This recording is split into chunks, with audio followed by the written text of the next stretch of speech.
Okay, so let's continue. The second method is using your multiplication knowledge. So it's very simple. If you know the multiplication table, if you memorize the multiplication table, it will be easier for you to divide. So you will see in the first example, 8 divided by 2. First, you're going to think of a number that when you multiply to 2, you will get an 8.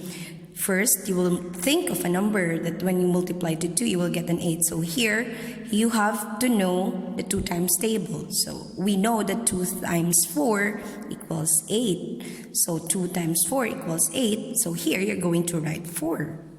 Okay? As I've told you before, multiplication is the inverse operation of division. So you will see 8 divided by 2 equals 4 and 4 times 2 equals 8. Right? So as easy as that. Okay, let's try with the second example. 10 divided by 5. So again, you have to think of a number that when you multiply to 5, you will get 10. You have to think of a number that when you multiply to 5, you will get 10. It's easy because counting by 5 is the easiest way to count, okay? So 5 times 1 is 5. 5 times 2 is 10. 5 times 2 is 10. So I'm going to write here 2. Because I know that 5 times 2 is 10. So again, 10 divided by 5 equals 2, and 2 times 5 equals 10. So it's a lot easier if you memorize the multiplication table. The same goes with 20 divided by 4. 20 divided by 4. So again, think of a number that when you multiply to 4, you will get 20.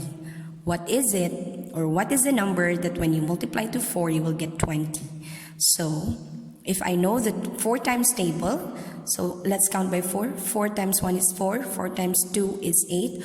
4 times 3 is 12. 4 times 4 is 16. And 4 times 5 is 20. Okay? What is it? 4 times 5 is 20. So I'm going to write here 5. So 4 times 5 is 20. And 20 divided by 4 equals 5. Okay? Okay, so there are 2 ways on how to write the division sentence. Okay? This is the common way. Okay, same with other operations. We write this in a horizontal way. Okay, so 2 divided by 2, 8 divided by 3, and then you will just put the answers here. Okay, the other way is using the column method. Okay, here we're going to use a symbol, this symbol, and this symbol means divide. Okay, so like for instance, we have 15 divided by 3. Okay, you will write it in column. So 15 divided by 3. So you're going to write the dividend inside, the divisor outside, and you will separate them using the division symbol. So 15 divided by 3. Again, this means 15 divided by 3. The larger number is always inside and the smaller number is always outside. Okay, again, using your knowledge in multiplication, it will be easier for you to use this method. Okay, so 15 divided by 3. How many groups of 3 is there in 15? It's like this, 15 divided by 3.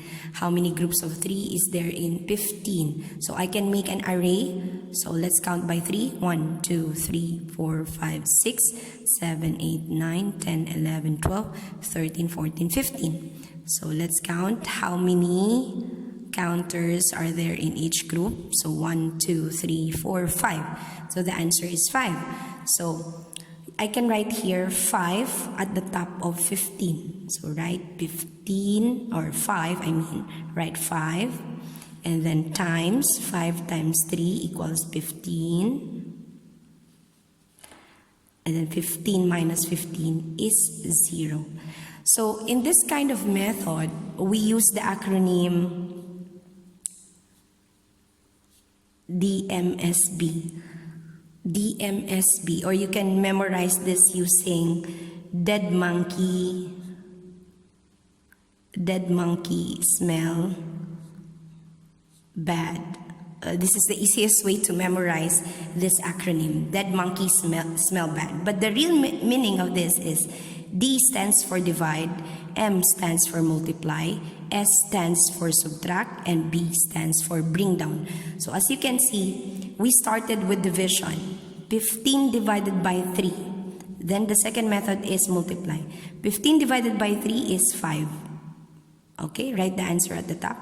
So what is the answer? 5 times 3 equals 15. Then the next method is subtract. 15 minus 15 equals 0. So we use bring down if there is any remainder. Okay, or if there is any number left here in the dividend. Okay, so let me give you again another example using the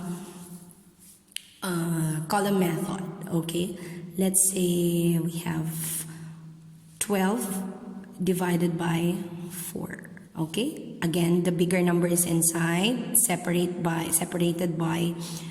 division symbol, and then the smaller number is outside.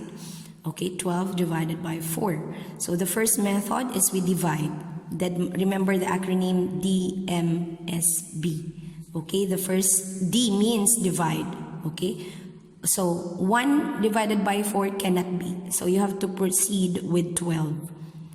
1 divided by 4 cannot be, so go with 12. 12 divided by 4. How many 4 is there in 12? So using my multiplication knowledge, or you can use an array, I know that 4 times 3 is 12. Okay, 4 times 3 is 12. So I'm going to write here 3. So 12 divided by 4 equals 3. Now, the next method is multiply. So 3 times 4 equals 12. Okay, the next method is subtract. So 12 minus 12 equals 0. So we didn't use B, which means bring down, because there is no other number left here in the dividend. So that's it. So 4 times 3 equals 12. 12 minus 12 equals 0. So the answer is 3. Or 12 divided by 4 equals 3. Okay, so this time for your activity, you're going to answer this activity number 6. You're going to answer this division sentences using the methods which I've taught you. You can use an array, or you can use your multiplication knowledge. And then I will send also a worksheet for dividing without remainder. Okay, so you have 2 tasks to do today. This one, activity number 6, page 136, and the worksheet that I'm going to send you today. So the worksheet, you can write it in your respective notebooks. Okay, thank you so much and have a nice day.